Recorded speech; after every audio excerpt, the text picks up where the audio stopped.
देखिए कल ये बताया गया था लेकिन ये कम समझ में आया था, तो इसमें ज्यादा कुछ नहीं समझना है, ये समीकरण याद रखना है। यहाँ पर जो ये समीकरण है ये विद्युत क्षेत्र का समीकरण है और ये चुंबकीय क्षेत्र का समीकरण है। ये दोनों समीकरण हमें याद रखना है, इस पर सवाल आता है। इसको हम फिर से समझ लेते हैं। कल ये डाउट था, कई लोगों का मैसेज भी आया था। यहाँ पर हेडिंग क्या है, विद्युत चुंबकीय तरंग के लिए विद्युत क्षेत्र चुंबकीय क्षेत्र का समीकरण। विद्युत क्षेत्र E और चुंबकीय क्षेत्र B का समीकरण हमें निकालना है। तो पहले हम मान लेंगे कि जो विद्युत चुंबकीय तरंग है उसका संचरण x अक्ष में हो रहा है। जो विद्युत चुंबकीय तरंग है वो x अक्ष में आगे बढ़ रहा है, जैसा कि हमने एक एनिमेशन भेजा था आप लोग को। और जो विद्युत क्षेत्र का कंपन है वो y अक्ष में, ये y अक्ष में ऊपर प्लस में दिखाया गया है, ये y अक्ष में नीचे माइनस में दिखाया गया है। मतलब विद्युत क्षेत्र का जो कंपन है ये y अक्ष में है, धन y अक्ष और ऋण y अक्ष में। और ये जो चुंबकीय क्षेत्र है इसका कंपन z अक्ष में है, इसलिए इसको तिरछा दिखाया गया है। पीडीएफ में भी आपको तिरछा ही मिलेगा, उसको तिरछा बनाना भी है। ये चुंबकीय क्षेत्र का कंपन है, ये चुंबकीय क्षेत्र, ये चुंबकीय क्षेत्र का। इसमें दो कंपन है, एक विद्युत क्षेत्र का, ये तीनों दिखाया गया है, और एक चुंबकीय क्षेत्र का कंपन है।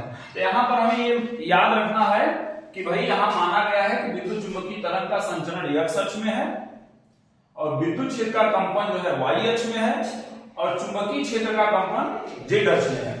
तो समीकरण, ये फार्मूला कक्षा 11 में पढ़ाया जाता है कि भाई वेक्टर E बराबर Ex I cap Ey J cap Ez K cap. अगर ये आपको नहीं समझ में आ रहा है तो ये कक्षा 11 की कमी है, यहाँ की कमी नहीं है।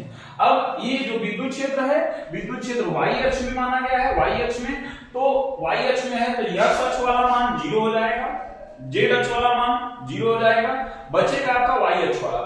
तो वेक्टर E बराबर ये 0 हो जाएगा, ये 0 हो जाएगा, बचेगा इतना, मतलब वेक्टर E बराबर मिलेगा Ey J कैप। और ये आपको याद रखना होगा, हमें लगता है यही सभी को डाउट है। Ey बराबर, ये याद रखना होगा, Ey बराबर, ये निकालना नहीं, याद रखना है। Ey बराबर होता है E not sine omega t minus kx। इस पर सवाल आता है, ऐसा मिलेगा आप लोगों को। तो Ey की जगह पर ये जो मान है यहाँ रख देंगे तो ये हो जाएगा वेक्टर E बराबर, Ey की जगह पर ये पूरा रखा गया है, E not sine omega t minus kx into में j कैप यहाँ पर। ठीक इसी प्रकार ये भी है, वेक्टर B बराबर Bx I कैप, उसके बाद By J cap, Bz K cap है।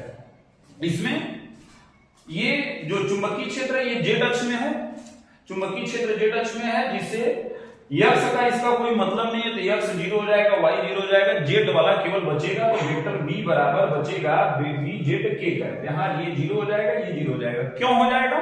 क्योंकि z अक्ष में केवल है, तो केवल ये और ये केवल बचेगा, तो यहाँ पर हो जाएगा, इसी से ये आया है इतना 0 करके।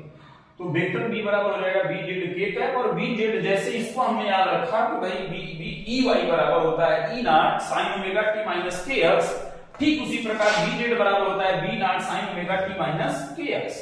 और Bz के जगह पर इतना रख दिया जाएगा यहाँ पर, तो ये हो जाएगा, और अंतिम में K कैप लगा देंगे। अगर आपको ये नहीं समझ में आता है कोई दिक्कत नहीं, बस केवल इस समीकरण पर ध्यान दीजिए, इस समीकरण से ही मिला करके हमें सवाल लगाना है। ओमेगा क्या है यहाँ पर, कोणीय वेग है, K क्या है, तरंग संख्या है। देखिए कल ये सूत्र छूट गया था।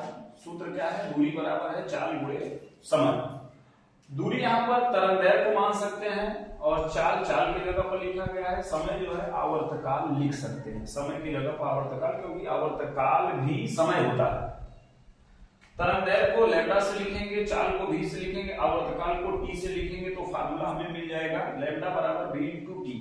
और t बराबर हमने पढ़ा है 1/n होता है, तो यहाँ पर 1/n रख देंगे, और v बराबर निकालेंगे, n का इधर गुणा हो जाएगा, यानी इधर चला जाएगा, तो v बराबर आएगा n लैम्डा। ये फार्मूला भी यूज में आएगा, और इस पार्ट में यही फार्मूला है जिन पर आधारित सवाल मिलेगा।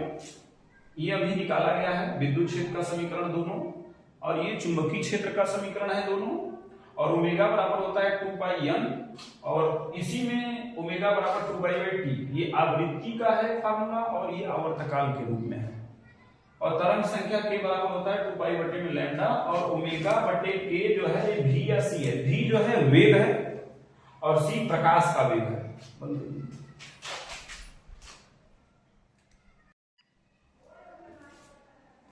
देखिए इसमें पहला सवाल बता रहा है, इसमें कई सवाल बताया जाएगा। एक समतल विद्युत चुंबकीय तरंग में वैद्युत क्षेत्र के दोलनों की आवृत्ति 2 × 10⁻10 हर्ट्ज तथा 30 वोल्ट प्रति मीटर है। ये विद्युत क्षेत्र का आवृत्ति दिया है और ये विद्युत क्षेत्र का मान है। तो यहां पर पूछा है तो चुंबकीय क्षेत्र का आयाम ज्ञात कीजिए। तो हम लिख लेंगे दिया क्या क्या है, आवृत्ति दिया है जिसको यन से लिख लेंगे। हर्ट्ज आवृत्ति का मात्रक होता है, मात्रक से हमें पकड़ना है। तो ये यन बराबर हो जाएगा इतना। फिर उसके बाद ये जो है विद्युत क्षेत्र का आयाम होगा, अधिकतम मान E0 30 वोल्ट प्रति मीटर, और चुंबकीय क्षेत्र का आयाम पूछा है B0। तो एक फार्मूला होता है E0 बटे B0 बराबर C, या इसको हम याद कर सकते हैं B0 को अगर हम इधर भेज देंगे तो इधर चला जाएगा EBC, मतलब शॉर्टकट में बोल सकते हैं EBC, जैसे ABCD बोलते हैं वैसे हो जाएगा EBC, यह होगा E0 B0 C।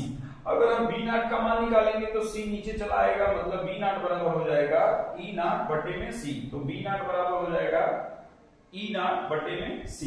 E0 का मान रख लेंगे 30 और C होता है प्रकाश का चाप। 3 × 10⁸, 3 × 10⁸, और इसमें 3 से हल करेंगे 10 हो जाएगा, 10 ऊपर जाएगा तो 10 के घात में -8 हो जाएगा, और इसमें से 10 एक कम हो जाएगा, 10 के घात में -7। और इसका मात्रक जो है चुंबकीय क्षेत्र का मात्रक टेस्ला होता है। यहाँ टेस्ला लिखा गया है, या तो आप टी भी लिख सकते हैं, कैपिटल टी। तो ये छोटे प्रश्न में आएगा, बहुविकल्पी में ऐसा प्रश्न मिलेगा। इसमें फार्मूला कौन सा याद रखना है, या तो इसको याद रखिए या तो याद रखिए कि EBC मतलब E0 B0 C। E0 क्या है, वैद्युत क्षेत्र का आयाम या अधिकतम मान, और B0 क्या है, चुंबकीय क्षेत्र का आयाम या अधिकतम मान। अधिकतम मान के लिए नाट लगाया जाता है।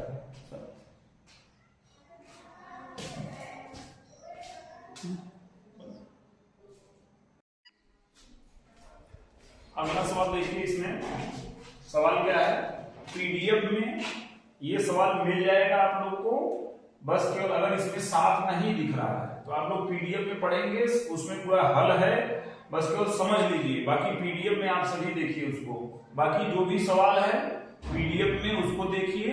बाकी सवाल जो है पीडीएफ का बताया जाएगा, और जो भी आपके पास किताब है या जो भी आपके पास उपस्थित है उसमें से सवाल देखिए, बाकी और सवाल भी बताया जाएगा। सवाल क्या है, किसी विद्युत चुंबकीय तरंग में वैद्युत क्षेत्र EY बराबर 3 × 10⁻⁷ sin 0.5 10 के घात में 3 यक्स प्लस 1.5 × 10 घात में 11 t वोल्ट प्रति मीटर। V बटे M का मतलब वोल्ट प्रति मीटर। वोल्ट प्रति मीटर इसका मात्रक है विद्युत क्षेत्र का। कह रहा है तरंग का तरंगदैर्घ्य निकालना है और चुंबकीय क्षेत्र का समीकरण। तो सबसे पहले ये जो दिया है समीकरण उसको हम लिख लेंगे, जो प्रश्न में समीकरण है उसको लिख लेंगे। EY बराबर जो दिया है उतना लिखेंगे। अब इसका तुलना इसी तरीके का समीकरण बनाकर करेंगे। अब इसी तरीके का मतलब क्या है, EY बराबर हमने पढ़ा है होता है EY बराबर E0 sin ωt - kx, लेकिन इस सवाल में प्लस दिया है तो हमें कोई दिक्कत नहीं है। माइनस का मतलब यहाँ पर धन एक्स अक्ष में जब चलेगा तो माइनस लगाएंगे, और जब ऋण एक्स अक्ष में चलेगा तो वहां प्लस लगेगा। तो यहाँ प्लस में भी हो सकता है सवाल के अनुसार। माइनस में हमने पढ़ा है प्लस में भी हो सकता है, और यहाँ साइन है यहाँ कास भी हो सकता है। ये माइनस में था, प्लस में भी हो सकता है यहाँ, और जो साइन है इसमें कास भी हो सकता है। अब इसमें ध्यान देना है कि ओमेगा टी प्लस अगर के एक्स है तो हम इसको आगे पीछे कर सकते हैं, के एक्स इधर ओमेगा टी इधर। तो यही समीकरण है, बस केवल थोड़ा सा आगे पीछे है। जिसके साथ यक्स रहेगा वहां आगे के रहेगा, और जहां टी है वहां ओमेगा रहेगा। तो इसको हम तुलना जब करने जाएंगे, हमने पढ़ा तो ये है कि EY बराबर होता है E0 sin ωt प्लस के एक्स, लेकिन प्लस में के एक्स आगे ओमेगा टी पीछे हो सकता है। तो यहाँ पर समीकरण से तुलना करेंगे कि EY बराबर होता है E0 sin, यहाँ x है मतलब ये kx ओमेगा t से तुलना करेंगे। हो सकता है ये ना समझ में आए, तो यहाँ पर जहां x रहेगा इसमें आगे पीछे किया गया होता है ओमेगा टी प्लस kx, लेकिन तुलना करने के लिए kx आगे ओमेगा टी पीछे कर सकते हैं, प्लस में आगे पीछे चले जाएंगे। तो जब यहाँ तुलना करेंगे इससे, इस समीकरण से इसी के तरीके से, तो ई नॉट की जगह पर इतना मिल जाएगा 3 गुणे 10 के घात में -7 मात्रक इसका वोल्ट प्रति मीटर। के की जगह पर इतना मिल जाएगा, इसको लिख लेंगे, इसका मात्रक तरंग संख्या का मात्रक मीटर इनवर्स होता है। ओमेगा की जगह पर हो जाएगा इतना, यहां लिख लेंगे। उसके बाद यहाँ पर k बराबर 2 पाई बटे, ये फार्मूला होता है तरंग संख्या का फार्मूला होता है k बराबर 2 पाई बटे में लैम्डा। हमें लैम्डा निकालना है, चुंबकीय क्षेत्र का समीकरण निकालना है। तो लैम्डा बराबर होता है 2 पाई बटे में लैम्डा, मतलब k बराबर होता है 2 पाई बटे में लैम्डा। लैम्डा का मान दिया है, मतलब निकालना है, तो इसको इधर करेंगे लैम्डा बराबर k बराबर होता है 2 पाई बाई लैम्डा। फिर से समझिए इसको, लैम्डा का मान निकालना है तो इधर कर देंगे, k को इधर कर देंगे, k का मान यहां से हम लिख लेंगे, तो लैम्डा बराबर हो जाएगा 2 पाई और k यहां पर रख लेंगे। बाकी पीडीएफ से इसका हल आप लोग देख लीजिएगा, इसको हल नहीं करेंगे। चुंबकीय क्षेत्र का समीकरण ठीक इसी से मिलता जुलता लिखना पड़ेगा, क्योंकि E not sin omega t plus kx होता है, तो Bz बराबर होगा B not sin omega t plus kx। इसी से मिलता जुलता दोनों सेम होता है। ये वाला हिस्सा जो पीछे का होता है ये दोनों में सेम होता है, साइन वाला। तो यहाँ पर क्या करेंगे, फार्मूला लिखेंगे Bz बराबर चुंबकीय क्षेत्र का समीकरण Bz sin होता है ओमेगा t प्लस kx, लेकिन यहाँ आगे पीछे कर सकते हैं, तो हो जाएगा B not sin kx plus omega t। अब इस समीकरण को पूरा लिखने के लिए हमें B नॉट पता होना चाहिए। B नॉट तभी निकलेगा, ये हमें पता है फार्मूला EBC, मैंने बताया अभी इसके पहले। E नॉट बराबर B नॉट C, यहाँ से B नॉट निकालेंगे तो C नीचे चला जाएगा, B नॉट बराबर हो जाएगा E नॉट बटे में C। E नॉट का मान यहां से हम ले लेंगे, E नॉट का मान 3 गुणे 10 के घात में -7 रखेंगे, और C का मान 3 गुणे 10 के पावर 8 होता है, प्रकाश का चार्ज। 3 से 3 कट जाएगा और 10 के घात में -8 ऊपर जाएगा, तो -7 पहले से, ये -8 -15 हो जाएगा। मतलब B नॉट की जगह पर इतना रख देंगे, और ये वाला जो हिस्सा है इतना, इसको हम यहां से पूरा नकल करके लिख सकते हैं। ये साइन वाला हिस्सा जो है, क्योंकि जो E वाई में होता है वही B वाले में होता है, तो इसको हम बहुत ज्यादा दिमाग नहीं लगाएंगे, वही लिख देंगे। लेकिन मात्रक पर ध्यान देना, पीडीएफ में यहाँ वोल्ट प्रति मीटर गलती से लिखा गया है, चुंबकीय क्षेत्र का मात्रक टेस्ला होगा। ठीक है, अगर इस सवाल में किसी को कोई समस्या हो तो कमेंट में लिखिए कि सवाल नहीं समझ में आया। ठीक है, बस करिए।